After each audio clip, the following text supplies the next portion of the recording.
है मता अधिकार है, ये कोई प्रकार का दान नहीं है। मतदान होता है, ये दान नहीं है। सबसे पहले तो ये हमारा अधिकार है। मतदान है ना, हर किसी को करना चाहिए। ऐसा नहीं है कि वो कह रहा है कि मैं नहीं करूंगी, वो मेरे पार्टी के समक्ष नहीं है, वो मेरी जाति के समक्ष नहीं है। लेकिन हर एक प्रत्येक व्यक्ति को मैं ये कहती हूँ कि पूरे भारतीय देश नागरिक को है ना वोट करना ही चाहिए, चाहे वो किसी भी जाति से वगैरह होते हैं। वो कहते हैं हम करेंगे करेंगे, लेकिन वो करते नहीं है कोई भी काम। लेकिन हम ये चाहते हैं कि ऐसा जो भी विधानसभा चुनाव होंगे, मैं ये चाहती हूँ कि ऐसे व्यक्ति को वोट देना चाहिए जो विद्यार्थी के समक्ष, चाहे महिलाओं के समक्ष, चाहे कुछ भी गरीब से गरीब हो, उनके लिए काम करे। जो सरकार होती है वो शुरुआत में चुनावी प्रक्रिया के दौरान तो एक्टिव रहती है, लेकिन जब जैसे 5 साल तो 1 साल बीतता है तो फिर वो उतना काम नहीं कर पाती है जितना जनता के लिए उनको करना चाहिए। विशेष वोट सबको देना चाहिए क्योंकि इससे हम अपने सही प्रतिनिधि को चुन सकते हैं।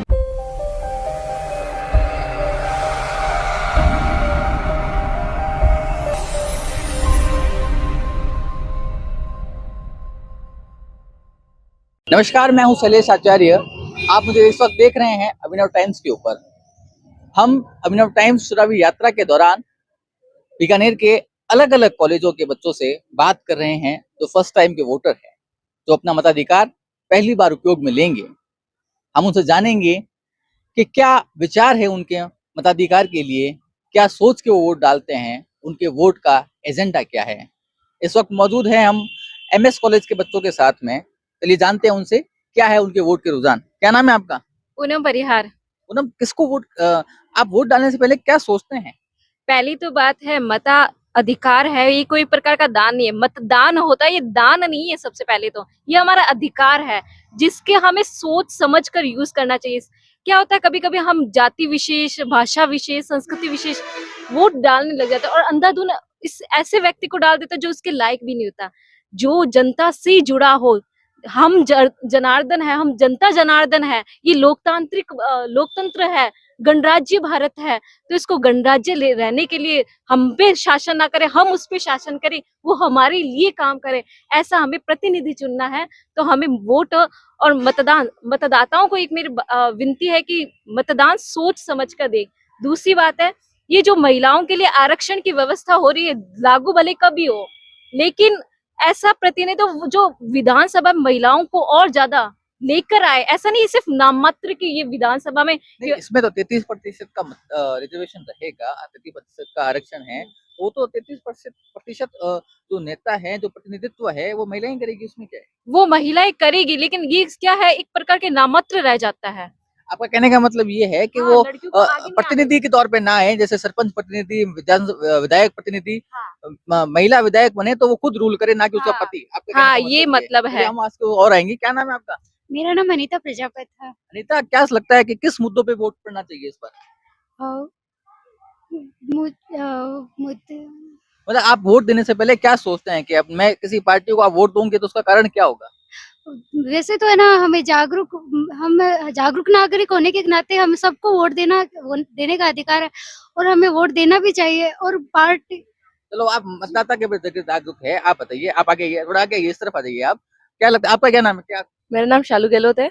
चलो, किस वोट देने से पहले क्या आपके विचार है, किन मुद्दों के ऊपर आप वोट करना चाहेंगे किसी को? सर एक्चुअली में देखो, मतदान है ना, हर किसी को करना चाहिए। ऐसा नहीं है कि वो कह रहा है कि मैं नहीं करूंगी, वो मेरे पार्टी के समक्ष नहीं है, वो मेरी जाति के समक्ष नहीं है। लेकिन हर एक प्रत्येक व्यक्ति को मैं ये कहती हूँ कि पूरे भारतीय देश नागरिक को है ना वोट करना ही चाहिए, चाहे वो किसी भी जाति से क्यों ना हो। अभी आप वोट डालेंगे किसी भी पार्टी को तो उसके पीछे मुद्दे क्या होंगे, कारण क्या होंगे?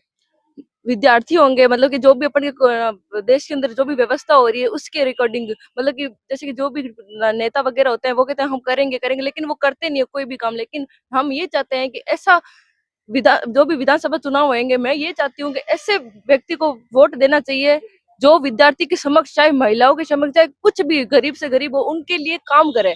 ऐसे नहीं कि हम उनके लिए काम नहीं, वो हमारे लिए काम करे। शोषित को पोषित मिले। आप आगे, ये आपका क्या नाम है? क्या नाम है आपका? मेरा नाम दीप्ति हो जाए। और मैं बोलना चाहूंगी कि ये जो होता है कि सब बोलते हैं कि हम वोट कर देते हैं, हमें वोट दो, हम ये करेंगे, हम ये करें, लेकिन कुछ बदलता नहीं है। आज के जमाने में ये हो गया कि अगर जब वोट मिल रहे हैं, अभी जैसे वो फोन दिए हैं, फिर भी जनता ये बोल रही है कि हम मोदी को देंगे, ये वो देंगे। ऐसी कोई बात नहीं है कि फोन दे के वोट ले सकते हैं, लेकिन जो काम कर रहा है हमारे लिए उन्हें हम वोट देंगे। जो काम करता है उन्हें वोट देने की बात है। आइए आगे, आइए आप आगे आइए। आप किसको, क्या लगता है आपको? इधर आइए आप। क्या नाम है आपका?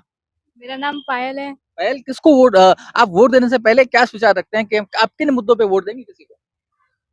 मैं वोट देने से पहले ये विचार रखती हूँ कि सरकार वादे करती है कि हम ये करेंगे करेंगे, फिर वो करते नहीं है काम।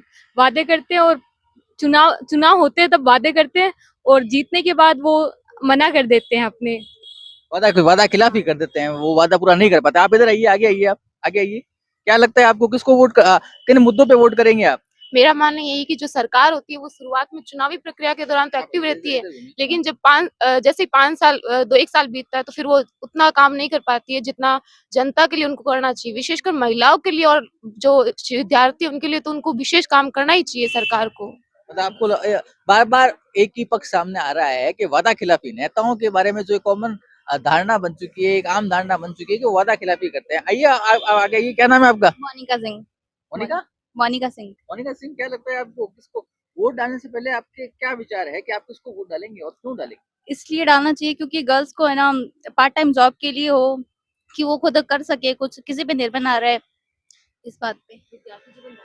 विद्यार्थी अपना जीवन बेहतर बना सके और निर्भर ना रहे किसी पे। निर्भर ना रहे, मतलब महिलाओं को आत्मनिर्भर बनाने की और 2 कदम हो सके क्या? आप आगे आइए, क्या नाम है आपका? मेरा नाम छवि किराड़ू है। अभी क्या लगता है कि किन मुद्दों पे वोट डालेंगे आप सरकार को? सर देखो, वोट देने से पहले सारे नेता जो है सभी यही बोलता है कि मैं ये करूंगा, तो हमें अगर 1% भी कोई ये लगता है कि हाँ ये हमारे लिए सही है, ये जो हमारा प्रतिनिधि है जो ये हमारे लिए करेगा, तो उसे हमें वोट देना चाहिए और वोट सबको देना चाहिए क्योंकि इससे हम अपने सही प्रतिनिधि को चुन सकते हैं। चलो, ये तो आपके एक आम सुझाव हो गए, लेकिन अब मुझे आप ये बताइए कि अब आप अपने प्रतिनिधियों को क्या सलाह देना चाहती है कि बीकानेर में क्या-क्या कमियां आपको लगती है? आगे आइए आप। सबसे बड़ी एमएस कॉलेज के आगे ये जल निकासन की जो व्यवस्था है, बारिशों के वक्त में हमारी जो स्कूटियाँ वो जहाज बनती है।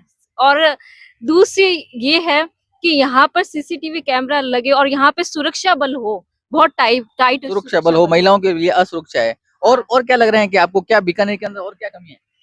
सर जैसे काफी एरियाज है जिनमें अभी तक लाइट की, पानी की बहुत ज्यादा समस्या है। जैसे जिस एरिया में मैं रहती हूँ, करमीसर साइड में एक कॉलोनी है जिसमें अभी काफी घर नहीं है, लेकिन जो रह रहे हैं उनके लिए भी बहुत प्रॉब्लम हो रही है और रोड वगैरह की भी काफी प्रॉब्लम हो रही है। और जैसा कि दीदी ने बताया, यहाँ पर भी अभी अभी एक केस हुआ था, एक लड़की के साथ में उसका फोन ले लिया, तो यहाँ पे सिक्योरिटी का भी सिस्टम होना चाहिए कॉलेज के लिए। मूलभूत सुविधाओं का बहुत अभाव है यहाँ पे। आगे आइए आप, आपको क्या लगता है, क्या सुझाव देना चाहेंगे अपने नेताओं को कि आपका क्या मुद्दे हैं? सर मैं ये चाहती हूँ कि जैसे कि हमारी पहले मुद्दा तो यही है कि हमारे जो एमएस कॉलेज है वहाँ पर टाइट सिक्योरिटी होनी चाहिए। जैसे कि अभी इन्होंने बताया कि एक लड़की के साथ में हमला हुआ था, तो यहाँ पे सीसीटीवी कैमरे की इतनी टाइट सिक्योरिटी होनी चाहिए कि किसी भी लड़कियों को ना कोई भी कमी नहीं हो। और दूसरी बात ये है कि जैसे कि लड़कियां हो चाहे महिला हो, वो जैसे कि दिन के अंदर घूमती है ना एकदम आजादी से, वैसी रात को भी घूमे। और प्लस जहाँ पे कुछ कुछ जगह है जैसे कि बंगला नगर है, यहाँ पे वहाँ पे भी नालियों की व्यवस्था नहीं है, ना भी सड़क की व्यवस्था है। बस मेरी इतनी सी गुजारिश है कि वो थोड़ा बहुत काम उन पर ध्यान दें। मूलभूत सुविधाओं का अभाव है। आप कुछ लड़कियां इधर खड़ी है, आप आगे आइए। क्या क्या लगता है आपको, क्या क्या नेताओं को आप सुझाव देना चाहेंगी बीकानेर शहर के लिए? रोजगार के क्षेत्र में विकास हो कि कोई भी यहाँ पे अनएम्प्लॉयमेंट ना रहे, सबके पास कोई काम हो करने के लिए, कोई कोई भी रोजगार ना रहे यहाँ पे। बेरोजगार ना रहे, एम्प्लॉयमेंट जनरेशन की यहाँ पे बात हो रही है। ये सब फर्स्ट ईयर के स्टूडेंट है लगभग, इनके इस बार पहली बार के वोट है। एक महिला, अब आप बताइए आप क्या सुझाव देना चाहेंगे? मैं ये कहना चाहती हूँ कि एमएस कॉलेज के अलावा मतलब बाहर की भी सुरक्षा होनी चाहिए। बसों के अंदर भी मतलब कोई लड़कियां अप डाउन करती है तो उनके लिए भी सुरक्षा होनी चाहिए, क्योंकि क्या है ना, इस कारण से ना हमारी कॉलेज भी बंद करवा देते हैं। हमारे साथ कोई हादसा वगैरह होता है तो घर वाले कहते हैं सीधा कि कॉलेज बंद करवा दो इनकी। इस कारण से है ना बसों में भी और हर जगह पर एक पुलिस होनी चाहिए जो हमारी सुरक्षा कर सके। बहुत मार्मिक अपील है कि असुरक्षा की वजह से इनके एजुकेशन के अंदर, इनकी शिक्षा के अंदर जो दिक्कतें आती हैं, ये घर वाले ये तक कहने को मजबूर हो जाते हैं कि आप कॉलेज बंद कर दीजिए क्योंकि असुरक्षा है। और कोई मेरे साथ के बच्चे, आप आइए, इधर आइए, आप क्या इधर आइए। चलिए कुछ और सुझाव देते हैं। क्या नाम है आपका? रितिका कंवर। क्या लगता है कि आप नेताओं को क्या सलाह देंगे कि आपके लिए क्या कमी लग रही है बीकानेर में आपको? हम नेताओं को ये सुझाव देंगे कि लोगों के साथ साथ महिलाओं का भी विकास किया जाए और महिलाओं के लिए भी योजनाएं चलाई जाए। इसके साथ गरीबों के लिए और गाँव में भी अनेक योजनाएं लागू की जाए। और योजनाएं लागू की जाए। आप और क्या आपका कोई मैसेज है जनता को, या कोई और आप बात कहना चाहते हैं अपने नेताओं से और जनता से भी? मैं भारतीय नागरिकों से, प्रत्येक नागरिक को एक बात कहना चाहती हूँ। एक निष्क्रिय मत रहिए। चुनाव की एक ऐसी प्रक्रिया है जिसको हम सत्ता को सत्ता चेंज कर सकते हैं। और खास करके आज है ना, उन बच्चों का या फिर उन स्टूडेंट्स का जो बेरोजगार घूम रहा है, आज उनका अधिकार है ये।